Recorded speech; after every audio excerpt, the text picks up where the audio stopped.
Well, a few weeks ago, Levi and I went to a local shop, and they are a Byrna dealer. Levi knows the owner. It was the first time I met him. Super nice guy. His name is Pat. And we got to test out several different Byrna models, and I ended up purchasing the CL. Well, while I was there, we did a video, and I published that video, and 9 times out of 10, I know what the comments are going to be like, and this was no exception. The firearms community, which I am a member of, no family's perfect, you know? It's probably hard to find a perfect family, but as long as they are united, everything is good.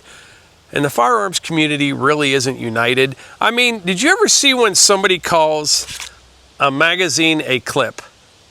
People lose their minds over that, and they'll let them know in the comments. Nobody did that in my video, but that's just an example.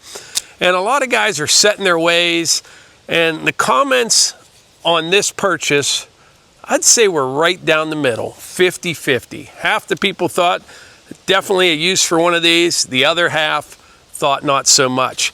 I mean, you would have thought by some of the comments that all the members of SEAL Team 6 through 60 were watching our video. And some of the guys, you swear they just walked in from the OK Corral. You know, you would read comments like, if someone come looking for trouble, me and my Smith are gonna give it to them, you know, or I'd rather be judged by 12 than carried by 6. I saw that comment quite a bit. One guy, matter of fact, he would have rather been judged by 6 and carried by 12. He must be a very large man. But anyway, the point of this is just another option. You know, think of it this way. This is my little runaround car. This is a 2016 Subaru Crosstrek with, I don't know, 130, 140,000 miles.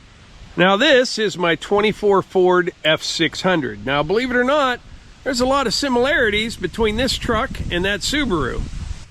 You know, there's like a lot of overlap between the two. They both do a lot of the same things. They both got tires. They both have seats, engines, steering wheels, turn signals. They're pretty similar in a lot of ways. However, if I need to haul 6 tons of rock, I'm going to take the F600. If I'm going to run the Huntman to Sheets for a chicken sandwich, I'm going to take the Blue Roo. Now, in my opinion, I think the same kind of thing applies between a Byrna and a regular firearm. There's a lot of similarities between the two, but they are two totally different things. This is non-lethal, where a firearm is lethal. You know, I think a lot of people have in their head exactly how they're going to react in a life or death situation. You know, I have fortunately never been in a situation like that. I mean, I've been in some sketchy situations, but never like a gunfight or anything like that. And I think people have in their head how they're going to react, but the truth of the matter is nobody knows how they're going to react until they're put into that situation. And I'll give you an example, well, sort of an example. I used to do 3-gun shoots where you'd shoot a pistol, shotgun, and like an AR, and you'd go through different stages, and it was timed, and it was a lot of fun. And I didn't do it a lot, maybe 12 or 15 of them over the years. And I used to practice quite a bit, like especially with the handgun. And one of the stations, there'd be those 6 plates that you'd have to knock down as fast as you could. And I used a Smith, I gotta make sure I say this right or everyone will attack me in the comments. It was the M&P Pro, the big one, in a 40.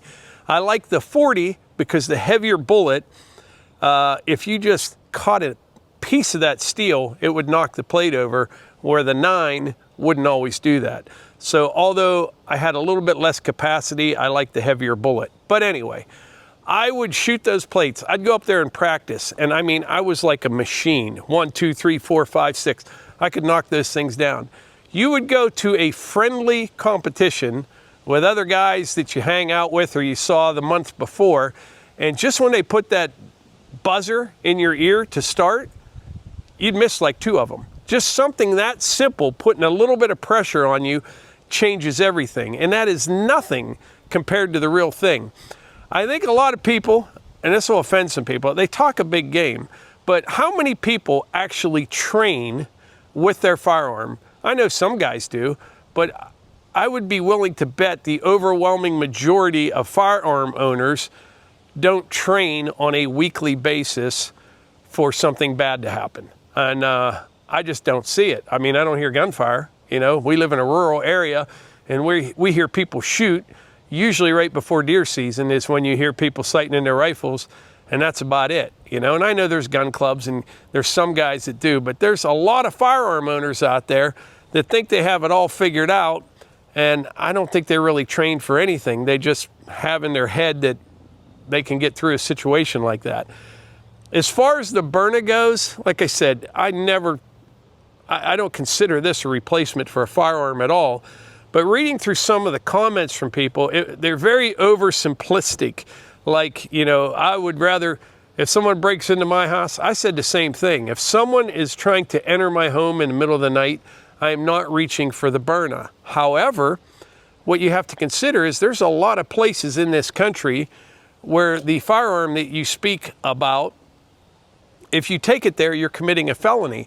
And unfortunately, there's a lot of areas of this country that the judicial system in that area is probably a bigger threat to you than the bad guy. You know, I could think, I guess everybody just thinks differently, but I could think of hundreds of uses for this just off the top of my head. Say you live in a nice neighborhood, you don't have any trouble, you know.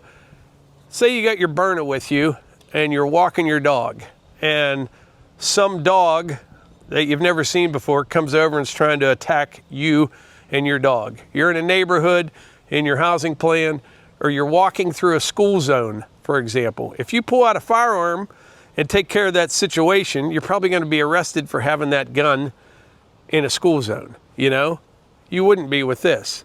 You'd light that dog up, he'd be whimpering, running away, and that would be the end of it. These shoot kinetic rounds, or the pepper balls. You can go back and watch that whole video. We went through everything on that video.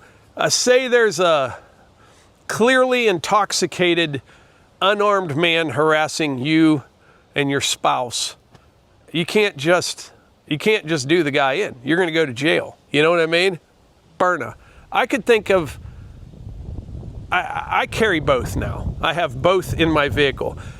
I got one of these for daughter Eva because she's not old enough to carry it. You have to be 21 in Pennsylvania. And I'm getting her one as well. She's coming back from school this weekend, and we're going to practice with it. And these are very simple. There's no safety on it. One thing that a lot of people ask, the CO2 cartridge, when you put it in, well, to put it in, all you do, you unscrew this, put it in. On the back of the magazine, there's like a little Allen key. Tighten it a quarter turn.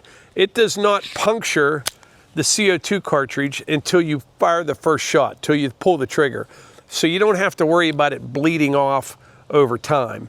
What else? Yeah, a lot of people asked about that. And having no safety on it, this is just point and pull the trigger. And the trigger pull is takes a little getting used to. So like anything else, you're gonna wanna train with it.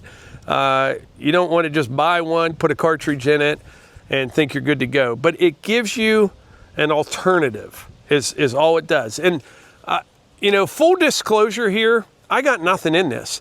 I'll tell you how this all went down and what happened since I published that video. That video kind of took off. It's 350,000 views or something. And I put a link in that video to Pat's store. And I'm going to do that again in this video. If anyone wants one, they can get one from Pat. You can call him. He'll answer all your questions on which model is best for you. Or if you're local, you can go into his store. You can try them out, whatever you want to do. But anyway, full disclosure, I bought this like anybody else would. But after that video published, there's, like I said, over 350,000 views. Byrna, the company, they reached out to me and asked me if I wanted to participate in their affiliate program. And what that means is I would provide a link and I would get a small commission on each sale.